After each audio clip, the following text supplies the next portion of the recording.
Hey traders, David Frost, my strategic forecast. You're here for another episode of Common Sense Market Analysis. Today is Monday, March 14, 2022. We are looking at a daily chart of the SPY or Spider, which is the proxy for the S&P 500. What do we have on the docket today?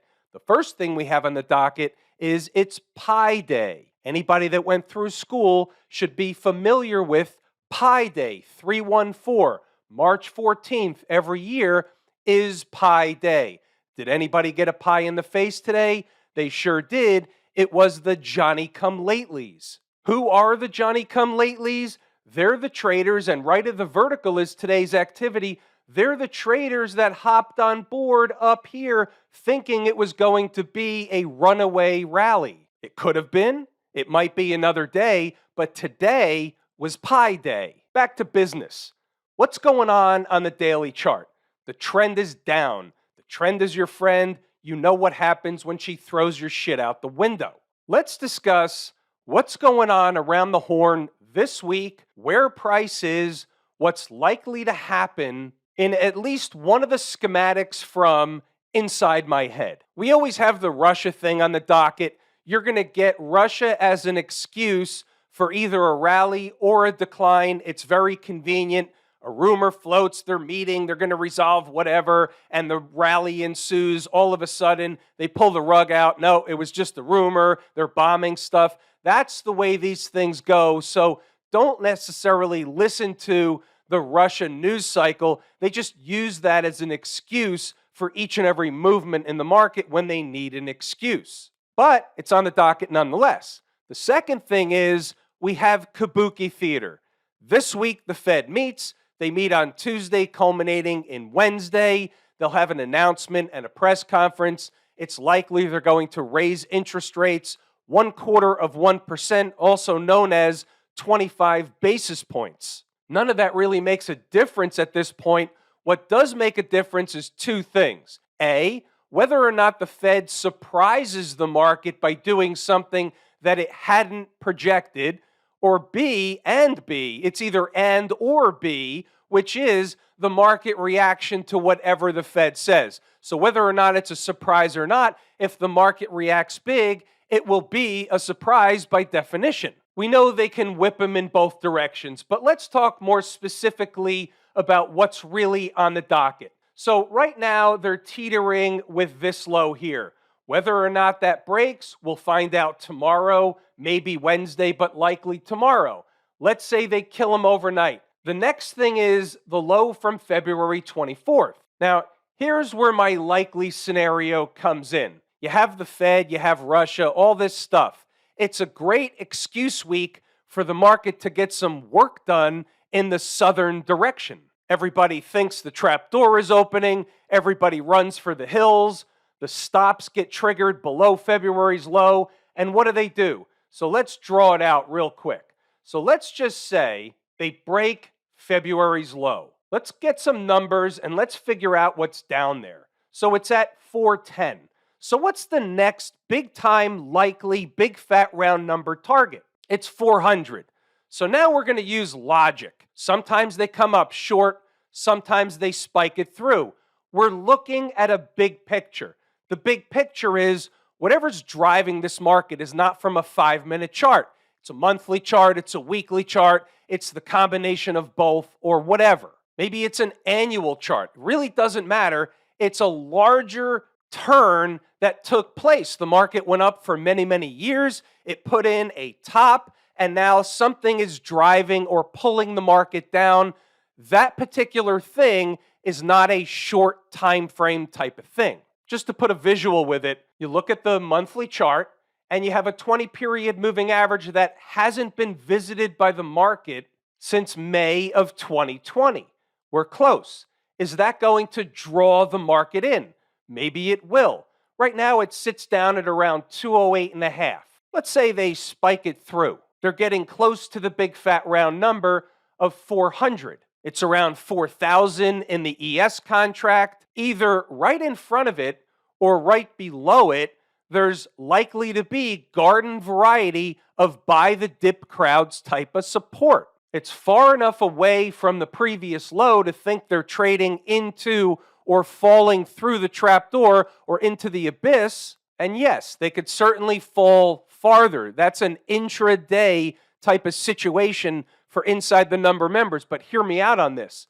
So you've got the Fed going, so the market reacts to whatever it reacts, whether it's before the Fed, during the Fed, rumor mill, Russia, combination, doesn't really matter. So let's just say between Tuesday and Wednesday, the market's trading down there. They've broken the lows. They're teetering with, they're playing games with the big fat round number. Maybe they spike through it. And by the way, when we say come up short or spike it through, when you're talking about big time numbers like this off big time frames, you could be talking about 50 S&P handles, 70 S&P handles on either side. That kind of counts for coming close or spiking it through. That can all happen intraday. Remember, wide swings in both directions. And by the way, I'll throw something else at you. This is for those traders that have taken the course, Lazy E-mini Trader. Guess what Wednesday is? Wednesday is an on-time type of day. Quite interesting how that works. Any accidents or coincidences? I think not. The Fed has their meeting culminate on Wednesday with an interest rate announcement and also a press conference. You're bound to get some volatility on Wednesday. Can you get a spike lower and a reversal on Wednesday? You can. We don't know what will happen. Again, we're just inside my head talking through a potential schematic for this week. What happens intraday happens intraday. This is a video on Monday night. There's an element here where we just have some fun with the unknown. But this schematic definitely falls into the I've seen this before camp. And by the way, speaking of wide swings in both directions, speaking of the rumor mill, who knows what happened while I'm making this video? Right now, it's not that much after 4 o'clock. Guess what? All of a sudden, the market's trading up. This includes the after hours activity. The market was down here at a low under 416 before the close. Now, they're up at 418 after the close, like 20 minutes after the close. To my point from earlier, there's really no point in going over all of the intraday charts because the market is teetering down at these levels here. So if this breaks, and here's a big breakup candle, if this breaks, then it opens a door for these lows down here somewhere in between or lower, and that's your February 24th low anyway. So you can see we're at a very, very critical point in the market, both in time and in price. Let's go over inside the numbers today. What we're going to do is run through some of the commentary. I'm going to highlight some important stuff. I'm going to scroll up, let you read the whole thing. I urge you to pause the video, read the notes, and go back to the chart to double check the work. Then what we do is circle back to stocks on the move that are provided for traders who are inside the number members before the opening bell. Happy Monday.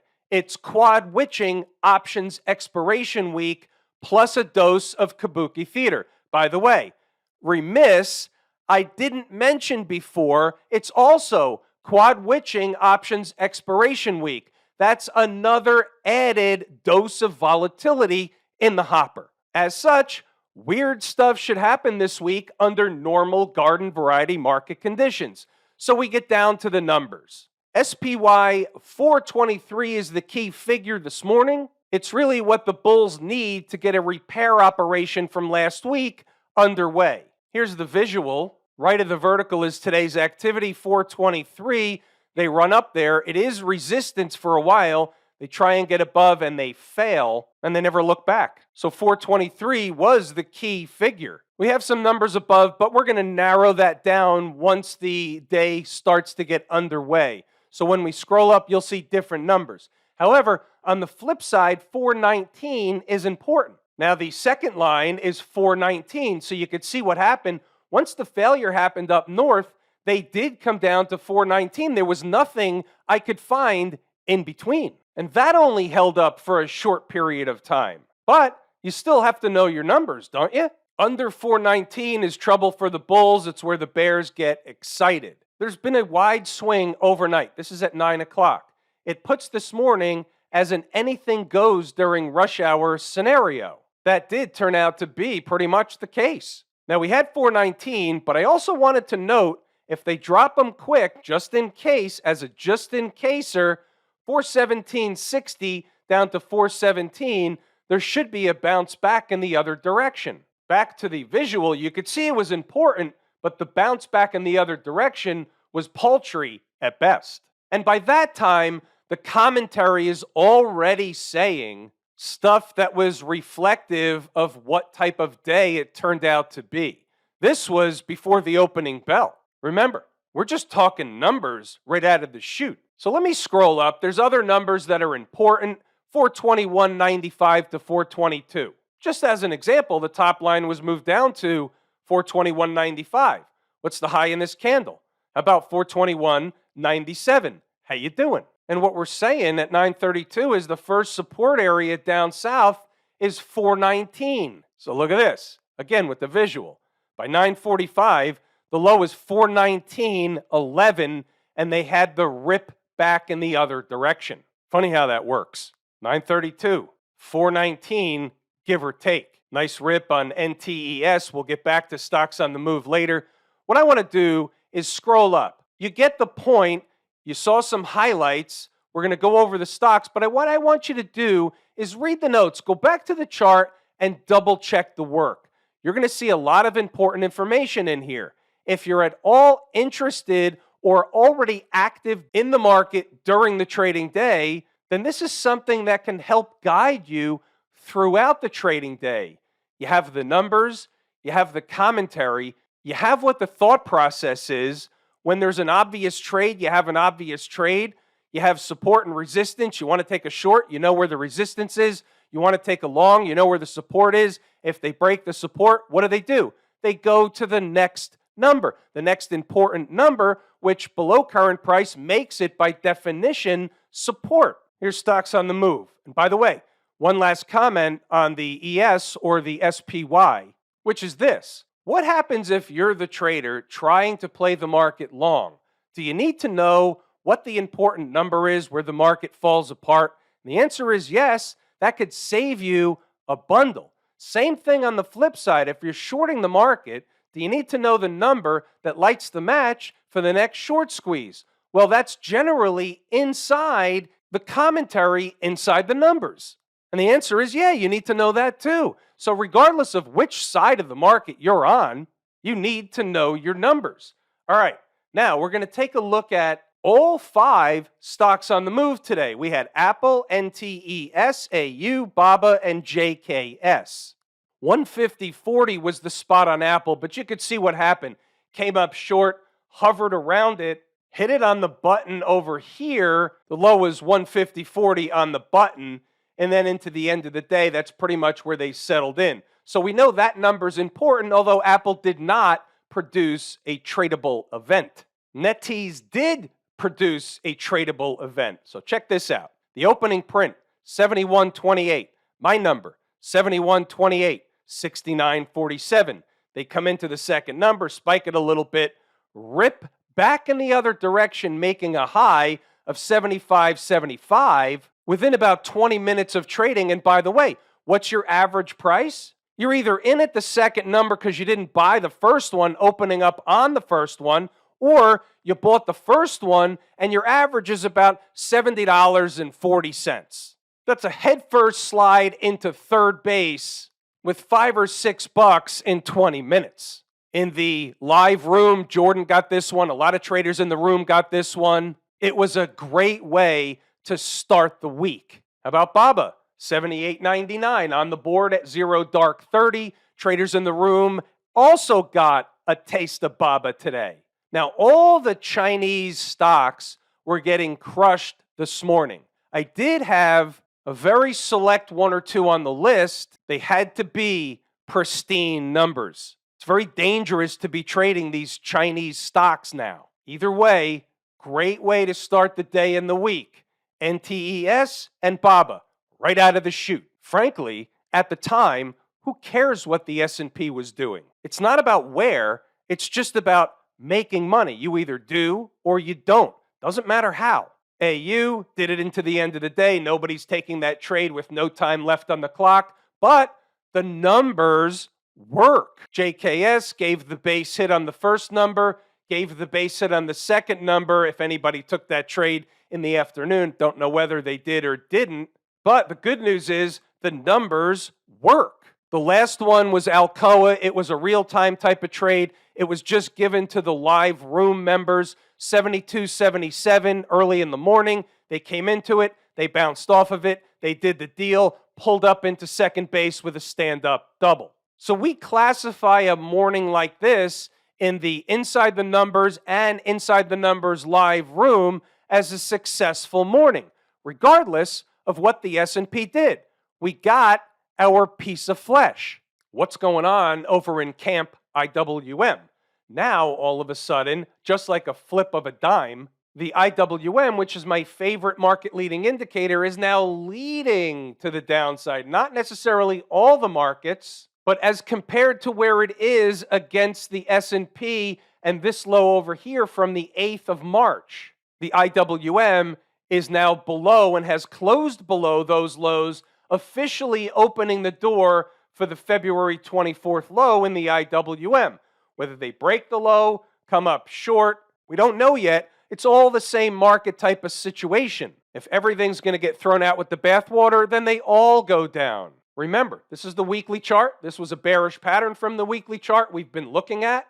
They've been riding the 100-period moving average. The only thing we were trying to hang our hat on, if there was something to hang our hat on, was this pivot low here, which was a tail low, but if you remember, really didn't have good enough volume, not like the other markets. When you look at the weekly chart of the S&P, there was a spike in volume that week, but again, wasn't tremendous, but they're now teetering on giving up that low. Weekly close below that low is a big problem.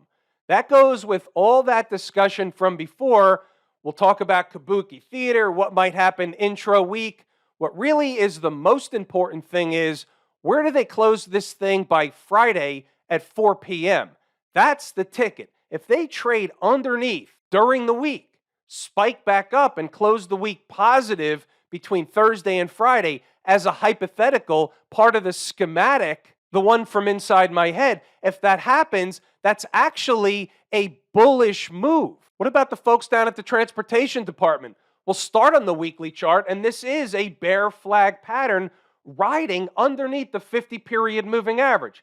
There's really nothing good on the weekly chart in terms of the bearish pattern. The only thing that really takes this off the table is getting above the 20-period moving average, which takes the scare of the bear flag pattern off the table. On the daily chart, they're just into these moving averages, which they've been back and forth through, so it diminishes the importance of these moving averages. So what do we have hang our hat on? 15,400.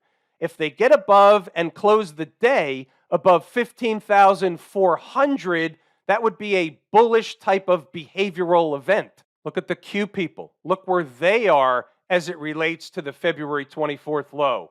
318.26. What was the low today? 317.45. They spiked the low, closed back above it. That's not bullish. They just haven't closed below it yet. You see this 100-period moving average on the weekly chart? It's not that meaningful any longer. It was meaningful here when they hit it that week that the market bottomed, but now they're retesting the low, and they've already hit the 100-period moving average. This is the third week in a row. It's really meaningless at this point. A spike of 300 is potentially in the cards, like a 295 type of thing. If they're throwing everything out with the bathwater, a spike of 300 should produce a snapback in the other direction. Call it 295 for argument's sake. 291.50 on a super spike. Put that on a sticky note. How about the financials? So the financials didn't get killed today. They're weak. They're in a downtrend. Remember, you have Kabuki Theater. You have an interest rate thing going on. So there's a lot of positioning going on in the financials. They're kind of whippy. Speaking of interest rates, we'll take a sabbatical from the financials and we'll bring up TBT, this is our latest exit from the lazy swing trader product. Entry down at 1636, two exits. The final one, or the second one, was today at 2050. They went a little higher. They could go up to 2150. That was my exit. That was the trade. Some traders may be holding a trailer. That's okay. That's trader's choice. I intend to trade this back and forth many times. But with Kabuki Theater on the docket this week, I was happy to get the target, get out, let the Fed do what they're going to do, let this thing do what it's going to do, and we'll look for another entry when the chart sets up accordingly. Those of you that remember, we did a double dip on this one. Not only did we have TBT, but we also had TBT options that we made a pretty penny on as well. TBT is the opposite of TLT for the most part. TLT is the 20-plus year bonds, so 20 to 30-year Treasury bonds. The price of bonds come down when interest rates go up. So what was this trade? This trade was taking advantage of the obvious rising interest rate environment. Nice trade. 30-year interest rate.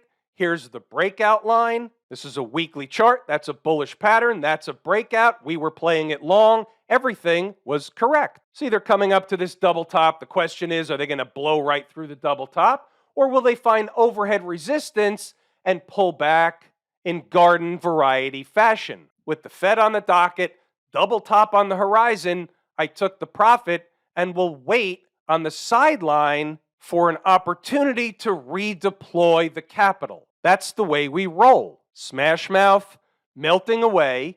SMH, which is the Philadelphia Semiconductor Index, is a good proxy for the tech space as a whole. You saw the weakness in the Q people. The semis are weak. Unless there's a rescue operation sponsored by the Trick, Trap, Fool, and Frustrate crew, we're likely to get some kind of a flush out this week. Here's the weekly chart. If the semis can run a spike down into and through this 100-period moving average, you'll find that defense comes in around these pivot lows or before. You see how that matches up. The pivot low came in before the 100-period moving average. So we just want to note there's no accidents or coincidences that that's in the same general zone. 221, 220, in that neighborhood, garden variety chart support. If I told you how much I appreciate each and every one of you, without you, these videos are not possible. That is true and accurate information.